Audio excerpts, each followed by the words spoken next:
as readers, we always want to make sure that we're using strategies that we're taught to strengthen our skills, to strengthen our understanding of what we are reading.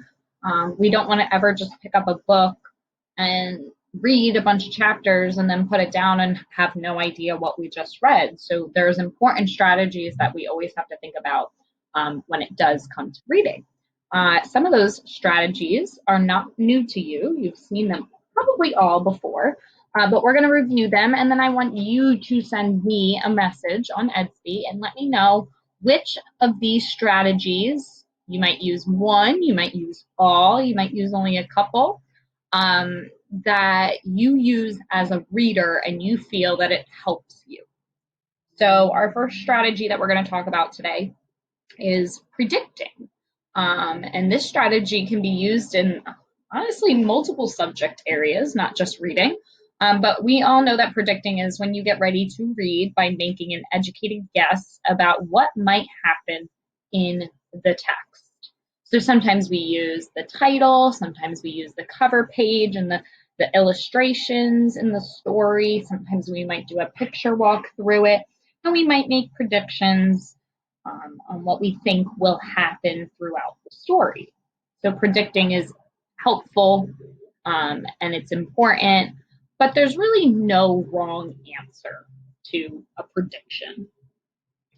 And then we have visualizing. So this is what happens when you're reading the story, and visualizing is basically when you see what the author is telling you or explaining throughout the story in your mind, and you're able to picture basically what is happening in the story, and you feel like you're almost there and a character in the action.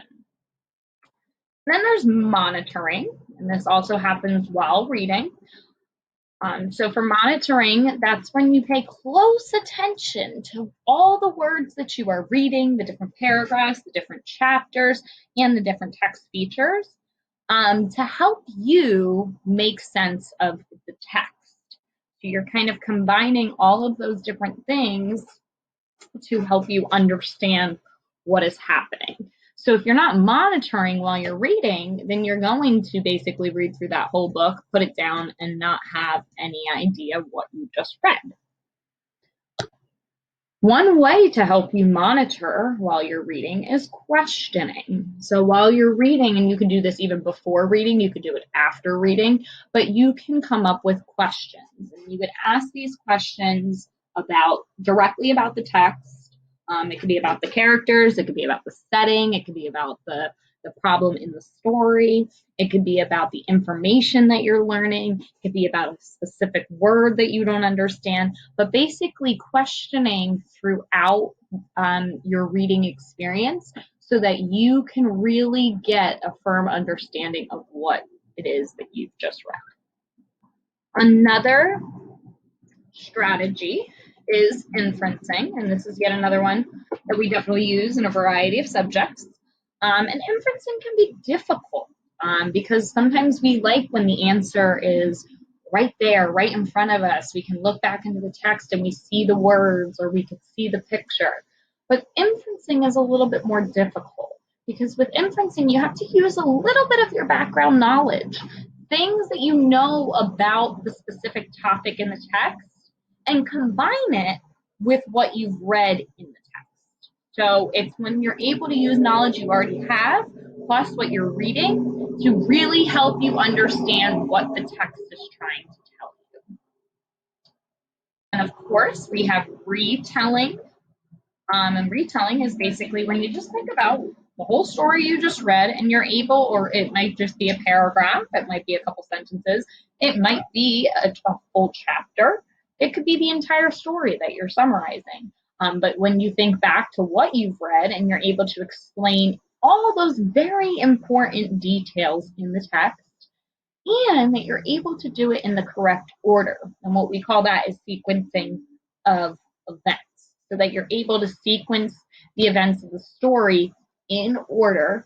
And remember, we don't have to include every single thing that happened. We want to think about those key details, those key things that you learned in the story that helped you to know the characters, helped you to understand the setting, helped you to know the problem, the solution, whatever, however the story took place, that's what you want to be thinking about.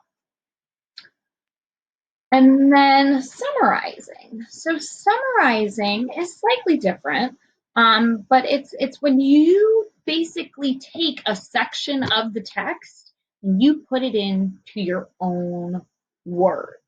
So this is where you can talk very specifically about what happened in a scene of the story, but you don't read the words directly from the page.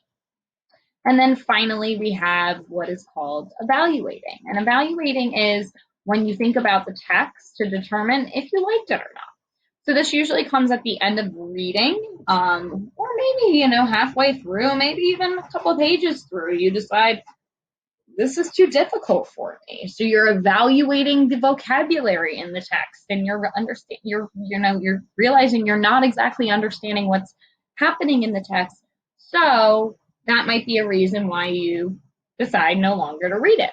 Or maybe you have read the entire story and you think about the different parts of the story that you really, really enjoyed. So now you're thinking that you might go ahead and suggest this story to somebody else. So you're always thinking about those details that happen in the story that specifically helped contribute to whether or not you enjoyed it, whether or not you understand it. And that's, that all comes into like the text features of the story, the words, the illustrations.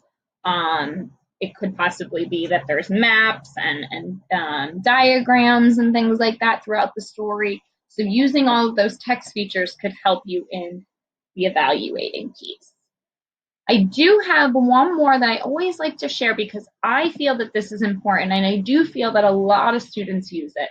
So one really helpful strategy for many, many children is the connection piece and being able to connect to a story that you're reading.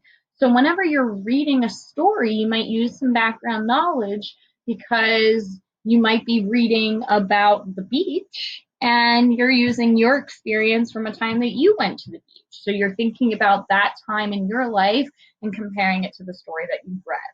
And you're trying to connect that information so you can really understand how the character might be feeling in that text.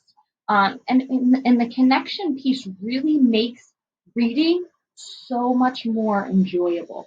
If you're able to connect to a story, it makes it so much more engaging. So I always try to pick stories that I can have some type of connection to, even if that connection is making it to another story that I've read or another article or a newspaper, article that I've read that really is similar. I really like to find things like that because the connection piece is always important for me. And it really does help you when you find connections between the stories that you're reading, to basically connect your understanding of the world around us. So it does, it's wonderful, it's important, and I know that students love to share their connections within stories. So if that is a strategy that has been working for you, keep working with it.